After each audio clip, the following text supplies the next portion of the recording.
为达到好生好饲的目标，成为少年父母打拼的后盾，所以市府以安心平价为前提，积极地全市打造公共托育家园。当然，依照现在法规，拢是立时将婴幼儿送来照顾，按时带回去。不过，因应南科高科技厂商组织的区域，员工爱轮3班制，也是2岁以下婴幼儿按时无人照顾的需求。所以社会局特别向中央提出按时试办创新的计划，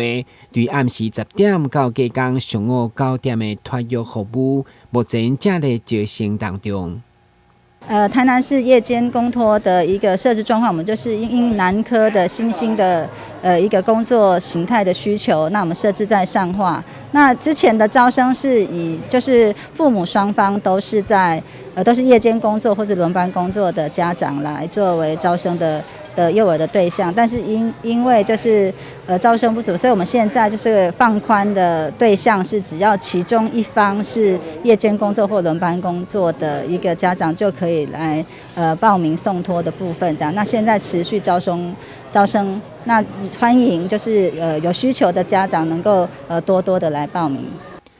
社局表示，夜间公共托育家园的地点特设伫靠近南科的生化，收费15000块。只要父母需要按时固定轮班，拢会当提出申请。经过了解，该试办的计划一旦招生完成，阁是淡市率先全国实施。台南新闻，阮子何超邦采访报道。